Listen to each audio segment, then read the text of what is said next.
సృష్టి యొక్క అడ్డుగోడలు. మన ఇంటి గోడలు తెలుసు కానీ అడ్డుగోడలు, సృష్టికి అడ్డుగోడలు ఉంటాయని తెలియదు. మనలో మహత్తరమైన శక్తులు ఎన్నో ఉన్నాయి, కానీ మనలో శక్తులు ఉన్నట్టే మనకు తెలియదు. శక్తి ఉంటే ఆ శక్తి బయటకు వచ్చి మన సంకల్పం ఎందుకు నెరవేరలేదు అనుకున్నాను. కానీ ఆ శక్తులు బయటికి రాకుండా ఎందుకు ఆగిపోతున్నాయి? అందరిలో ఉన్నప్పుడు రావాలి కదా బయటికి. మన మనస్సున, ఈ మనస్సులో ఉండే మనస్సున గూడు కట్టుకొని ఉన్న ఆలోచనల నుంచి, ఇక్కడ ఏం చెప్పారు? గూడు కట్టుకున్నాయి. ఒక గొంగళపురి ముందు గూడు కట్టుకుంటుంది, ఎన్నో గూడు కట్టుకుంటాయి. అలాగే మనస్సు నిండా గూళ్ళే కట్టేసుకున్నాయి ఆలోచనలు. మనస్సులో ఉండే ఆలోచనలు రిలీజ్ అవటం వేరు, అది ఫ్రెష్ అయ్యి ఎప్పటికప్పుడు రిలీజ్ అయిపోవటం వేరు. అలా కాకుండా ఈ గూడు కట్టుకుని ఉన్నాయి మన మనస్సులో ఆలోచనలన్నీ. అవి ఎప్పుడైతే గూడు కట్టుకుని ఉంటాయో మనం ఏం చూసినా ఏది ఉన్నా కొత్త ఆలోచన రావాల్సింది పోయి ఒక పాజిటివ్గా ఆలోచించటం మానేసుకుని ఏం చేస్తా, ఆ గూడు కట్టుకున్న ఆలోచనలో ఆ పాతవి ఏవైతే గూడు కట్టుకుని ఉన్నాయో వాటిలోంచి బయటకు వస్తున్నాయి మన ఆలోచన. ఎందుకంటే గూడును శుభ్రం చేయలేం మనం. ఇంటి బూజును శుభ్రం చేస్తున్నాం, ఒంటి మురికిని శుభ్రం చేస్తున్నాం, కానీ మైండ్లో ఉండే గూడు కట్టుకున్న ఆలోచనలు శుభ్రం చేయాల. అసలు ఎన్ని గూడు కట్టుకుని ఉన్నాయి ఎవరికి తెలుసు? ఇలా ఉంటాయనేది ఎవరికి తెలుసు? ఇక్కడ ప్రాక్టికల్గా మనకి ఎన్ని తెలుసు? నా మైండ్లో ఎన్ని ఆలోచనలు గూడు కట్టుకున్నాయి అంటే, ఎవరినైనా చూసినప్పుడు, ఏదైనా ఒక సంఘటన జరిగినప్పుడు, అవి బయటకు వచ్చినప్పుడు అప్పుడు ఇన్ని ఆలోచనలు ఉన్నాయా అనేది అర్థమవుతుంది. అది కూడా తమను తాము చెక్ చేసుకున్న వారికి, లేకపోతే అది కూడా ఎవరు పట్టించుకో. ఈ మనసులో గూడు కట్టుకుని ఉన్న ఆలోచన నుంచి మనం బయటపడటం లేదు. ఆ ఆలోచన నుంచి బయటపడటం లేదు. ఎలా బయటపడతాం?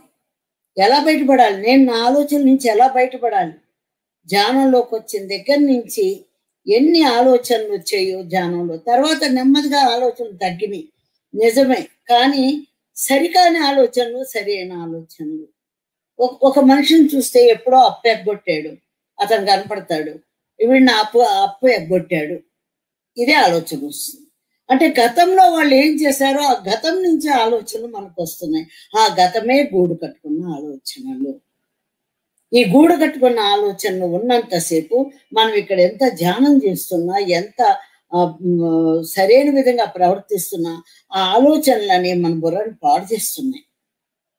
ఈ ఆలోచన ఎప్పుడైతే గూడు కట్టుకుని ఉన్నాయో, పాతనే మనం చూస్తున్నామో, అక్కడ జడ్జిమెంట్ వస్తుంది. సెకండ్ పాయింట్, ఆ పాతదాన్ని మళ్ళీ తిరిగి రిపీట్ చేస్తున్నాం ఇలా అలా అని. కానీ నీ లోపల, మన లోపల మనం చూసిన సంఘటనలు కానీ, ఒక మనిషిని కానీ, ప్రవర్తనలు కానీ పాత ఆలోచనలు గూడు కట్టుకుని ఉన్నాయి. కానీ ఆ మార్పు అనేది అవతల వాళ్ళు వచ్చింది అని గమనించలేకపోతున్నాం. ఎందుకంటే ఈ గూడు కట్టుకుని పోతే కానీ నీకు అవతల మనిషిలో ఉండే వ్యక్తిత్వము, మార్పు ఏమిటి, పాజిటివ్ థింకింగ్ అన్ని నీకు అర్థం కావు. అవన్నీ పక్కన పెడతాం. మనం ఒక మనిషిని దీని వెంబటే జడ్జిమెంట్ చేస్తున్నాం. ఆ జడ్జిమెంట్ వల్ల కర్మ వస్తుంది. మన కర్మ మనం మోస్తూ తిరిగి ఇంక ఇతర ఆలోచనలు కూడా మన బుర్ర నిండా మనం మోస్తున్నాం అంటే ఎంతకంటే దరిద్రం అనుకోవట్లేదు. అందుకే భావదరిద్రం అన్నారు దీన్ని. అలా ఎవరికి వాళ్ళు చెక్ చేసుకోవాలన్నమాట. నాకు ఎందుకు ఇలా వస్తున్నాయి, వాళ్ళని చూడగానే ఇలా వస్తుంది ఏంటి, మాకు ఈ రోజున ఒక 150 కోట్లు ఉండొచ్చేమో ఆ స్థలాలు అన్ని మమ్మల్ని మోసం చేశారు కదా. ఇవన్నీ ఆ మనిషిని చూసినప్పుడల్లా గుర్తుకొచ్చి ధ్యానంలో కూర్చుని ఒక రోజు నేను అడిగాను, రాత్రి పగలు రక్తం దారిపోసి నా భర్త సంపాదించాడు, మేము ఇంత ఇది చేస్తున్నాం, ఇంత అన్నదానం చేస్తున్నాం, మాకు ఈ కర్మ ఏంటి అని. అప్పుడు కూర్చుడు, గత జన్మలో అప్పులు ఎంతమంది నువ్వు చేసావో ఆ అప్పులు ఇప్పుడు తీరిపోయింది, అవి అట్లా వెళ్ళిపోయింది. అప్పుడు నాకు అర్థమైంది, అమ్మో పాపం, కర్మ క్షయం అవటం, అప్పులు తీరిపోవటం కూడా ఒక మహాభాగ్యమే కదా అని అనుకోవటం కాదండి, తేలికైపోయింది ఇక్కడ. హాహా ఎంత హాయిగా ఉంది. ఇంకా మళ్ళీ దాని గురించి నాకు ఆలోచన రాల. అంటే గూడు కట్టుకుని ఉన్న ఆలోచన వదిలిపోయింది. అర్థమైంది కదా, అర్థమైనప్పుడు వదిలిపోతుంది. నేను గతంలో చేశాను, ఇప్పుడు పోయింది, ఇక అవి వచ్చినా ఒకటే, నాకు రాపోయినా ఒకటే. నాకు ఏది ఉందో దానిలో నేను ఆనందంగా ఉంటాను. అంటే నాకు ఇక్కడ ఈ జన్మలో నాకేమి ప్రాప్తిచ్చిందో దాని గురించి ఉంటా. నా పాత అప్పులన్నీ తీరిపోయినాయి కదా! నా పాత కర్మలన్నీ తీరిపోయినాయి కదా! హ్మ్. అసలు ఈ ఆధ్యాత్మికత అంటే ఏంటి? ఈ ధ్యానం అంటే ఏంటి? ఈ జ్ఞానం అంటే ఏంటి? ఇది మనకు ఎలా అర్థమవుతుంది? ప్రతి ఒక్కళ్ళ కుటుంబంలో సమస్యల గురించే ముందుకొస్తున్నాం. సమస్యలు ఎందుకొచ్చినియి? ఈ సమస్యలు మనం ఎలా పరిష్కరించుకోవాలి? ఆ జ్ఞానం మనకి రాగానే ఆ సమస్య పరిష్కారం వచ్చేస్తుందండి. అది అర్థమవ్వాలి మనకి. ఆ సమస్య పరిష్కారం ఆ సమస్య చిన్నదైపోతుంది. అంతకు మునుపు ఇంత పెద్దదిగా ఉన్న సమస్య ఎక్కడికి పోదు. చిన్నదైపోతుంది. ఆ చిన్నదైపోయిన దాంట్లో నుంచి మనం ఇంకొక వైపుగా ఆలోచించుకోవటం మొదలుపెట్టి మన జీవితంలో ప్రణాళికను ఇంకొక వైపుగా మార్చుకోగలుగుతాం అన్నమాట. అంత అద్భుతమైన సత్యం ఉంది. ఈ మనస్సు ఆధ్యాత్మికతలో గాని, జీవితంలో గాని ప్రధానమైన పాత్ర ముందు మనస్సు. ఈ మనస్సుతోటి మనం ముందుకెళ్ళగలుగుతున్నాం. అయితే ఇక్కడ మనం బయట పట్టం లేదు గూడు. ఈ గూళ్ళన్నీ ఎట్లా పోవాలి? అసలు ఏంటి గూళ్ళు? ఎందుకు కడుతున్నాయి? దానికి కారణం ఏంటంటే, కారణం నోరు అదుపులో లేకపోవడం. మన నోరు మన అదుపులో ఉండదు. సందర్భం వచ్చినప్పుడు అవతల వాళ్ళు మాట్లాడేదలికి ఇక ఏదేదో వాళ్ళ సంఘటన బట్టి మాట్లాడేస్తాం. మనకు తెలిసిన దానికి సలహాలు చెప్పేస్తాం. ఇది అంటాం, వాళ్ళని కామెంట్ అంటాం. ఓ భార్యాభర్తలు గొడవ వచ్చిందంటే భర్త తప్పు అంటాం, భార్య తప్పు అంటాం. అంటే ఈ సందర్భంలో నేను ఎంత మట్టికి మాట్లాడాలి, నేను మాట్లాడిన మాట కరెక్టా కాదా అని మనకు ఉండదు. అదే మాయ. ఎరుకుండదు ఆ టైంలో, ఆ సమయంలో. ఆ వచ్చిన సిచ్యువేషన్ తగ్గట్టు మాట్లాడేస్తున్నాం. అంటే నోరు అదుపులో లేదు. బుద్ధి అదుపులో ఉంటే మన ఎరుక మనకు ఉంటే అప్పుడు నోరు అదుపులోకి వస్తుంది. బుద్ధి లేకుండా, జ్ఞానం లేకుండా నోరు అదుపులోకి రాదు. ఈ బుద్ధి జ్ఞానం లేదా అని పెద్దవాళ్ళు తిట్టేవాళ్ళు. ఆ బుద్ధి జ్ఞానం ఎలా వస్తుంది? ధ్యానంతో ప్రతి ఒక్కరికి అన్నీ వస్తాయి. మరి ఆ నోటికి హద్దు అదుపు లేదు అంటారు. వాక్కుని అదుపు చేసుకుంటే, ఈ వాక్కు ఏది మాట్లాడాలి, ఏది మాట్లాడకూడదు అనేది కనుక మనం అదుపు చేసుకుంటే అప్పుడు వాక్ శుద్ధి అవుతుందండి. వాక్ శుద్ధి అవుతేనే, ఆ జ్ఞానం వస్తేనే, ఈ నోటిని అదుపు చేసుకుంటేనే అది వాక్ క్షేత్రం అయ్యింది. అంతకు మునుపు ఒట్టి క్షేత్రం, ఒట్టి వాక్కు. ఒక క్షేత్రం అంటే ఏంటి? పుణ్యక్షేత్రం అంటాం, మహాక్షేత్రం అంటాం. క్షేత్రం అంటే ఏంటి? మహాశక్తి. ఒక క్షేత్రం దగ్గర ఎంతో శక్తి ఉంటుంది. అక్కడికి ఆ శక్తి ఉండబట్టి మనం శిఖరాలకి, అవన్నీ గుళ్ళకి, గోపురాలకి వెళుతున్నాం. క్షేత్రం అంటే శక్తి, శక్తితో కూడుకున్నటువంటిది. మరి ఇప్పుడు ఈ వాక్ ఎప్పుడైతే శుద్ధి అయిందో ఈ వాక్ క్షేత్రం అయిపోతుంది. వాక్ క్షేత్రమైన వాళ్ళే ఋషులు.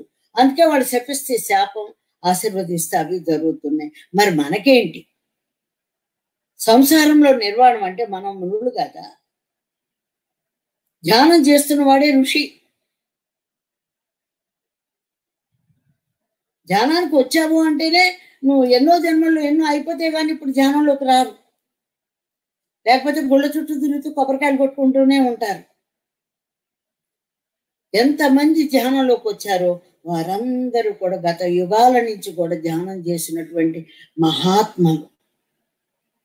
వాళ్ళకి ఏం తెలియపోవచ్చు, అన్నీ అయిపోయి ఉండొచ్చు, తెలియ ఉండిపోవచ్చు. అవన్నీ పక్కన పెట్టండి. ధ్యానం చేస్తూ మాంసాహారం మానేయటం ఒక్కటే. ఆ తర్వాత స్టెప్ బై స్టెప్ ఎవరికి ఏవి రావాలో అవి వస్తాయి. మనం అనుకున్నంత మాత్రాన రావాలి. అది దానిని పుణ్యక్షేత్రం, శ్రీశైల క్షేత్రం అని ఎలా అన్నారో వాక్కును సరిదిద్దుకోవటం వాక్క్షేత్రం. నాకు మొట్టమొదటిలో నాకు ఈ వాక్క్షేత్రం లేదు. తెలిస్తే చెప్పేసేదాన్ని. ఎందుకనంటే అవతల వాళ్ళు ఏంటి, ఎంత అర్థం చేసుకోగలుగుతారు, అసలు ఇది చెప్పొచ్చా, చెప్పకూడదా అన్న జ్ఞానం నాకు లేదు. కోతి కొబ్బరికాయ దొరికినట్టు ఇంత జ్ఞానం ఉందా, వీళ్ళు కూడా తెలుసుకుంటారు, వీళ్ళు కూడా పైకి వస్తారు అని చెప్పి నేను అనుకున్నానే కానీ దాని వెనుకమాల వాళ్ళు అర్థం చేసుకునే స్థితిలో ఉన్నారు, అది ఏమవుతుందో అన్న జ్ఞానం నాకు లేదు. అలా ఆ తర్వాత ఎన్నో ఎన్నో అనుభవాలు పొందిన తర్వాత అప్పుడు నాకు వాక్శుద్ధి ఏర్పడింది. అప్పుడు నాకు వాక్క్షేత్రం వచ్చింది. నా కోరిక ప్రతి వాళ్ళు దెబ్బతినే పాఠాలు నేర్చుకోవక్కర్లా. మా పాఠాలు ఇంకొకరికి దారి చూపితే చాలు. ముందు నోరు అదుపులో పెట్టుకోవాలి. మన బుర్రలో ఏ ఆలోచన వచ్చినా అది లోపల దగ్ధమైపోతుంది. కానీ నోటి నుంచి కనుక ఒక శబ్దం బయటకు వచ్చిందంటే రికార్డ్ అయిపోతుంది. ఆకాశకు రికార్డ్స్ అంటారు, అయిపోతుంది అది. ఆ రికార్డ్ అయిపోయిన దాన్ని తీసేయడం చాలా కష్టం. రికార్డ్ ప్లేయర్ కాదు దాన్ని డిలీట్ చేయడానికి, అక్కడ రికార్డ్ అయిపోతుంది. అందుకే సత్యం ఎరిగి మాట్లాడాలి అక్కడ. అయితే చిన్నపిల్లలు తెలిసి తెలియక ఎన్నో మాట్లాడతారు. తెలిసి తెలియక మాట్లాడినప్పుడు మనం పట్టించుకోం. వాడు చిన్నపిల్లలు ఏదో ఒకటి మాట్లాడతారులే, వాడు పెద్ద అయితే వాడే తెలుసుకుంటాడు. పత్రి గారి దృష్టి కూడా అదేనండి. పిరమిడ్ మాస్టర్లు కానీ ఎంతమంది కానీ ఏదన్నా కొన్ని కారణాల వల్ల ఇంకొక రకంగా ఆలోచించినా ప్రవర్తించినా వీళ్ళు చిన్న పిల్లలు ఇంకొద్ది కాలం తర్వాత తెలుసుకుంటారులే అనుకుంటారు. అది మాకు అర్థమయ్యింది. అందుకని వాక్కును అదుపు చేసుకుంటే అది వాక్క్షేత్రం అవుతుంది. మరి అప్పుడు ఎప్పుడైతే నువ్వు వాక్కును అదుపు చేసుకోగలిగావో, అనవసరంగా మాట్లాడలేదో, ఎంత మట్టికి నీకు అవసరం ఉందో అంత మట్టికే నువ్వు మాట్లాడావో, అప్పుడు నీలో ఉన్న శక్తులు ఒక్కొక్కటిగా బయటకు వస్తాయి. నువ్వు వాక్కును అదుపు చేసుకున్నావు కదా, నువ్వు కరెక్ట్గా మాట్లాడగలవు కదా, ఏది అవసరమో ఏది అనవసరమో తెలుసుకోగలిగావు కదా, అప్పుడు ఇది పర్ఫెక్ట్గా ఉంది, ఇది వెళ్ళి రికార్డ్ అవటానికి మంచి ఏదైతే నువ్వు పర్ఫెక్ట్గా మాట్లాడుతున్నావో చేస్తున్నావో అవి వెళ్ళి ప్రపంచంలో అద్భుతమైన గీతలుగా ఏర్పడతాయి, రికార్డ్ అవుతాయి.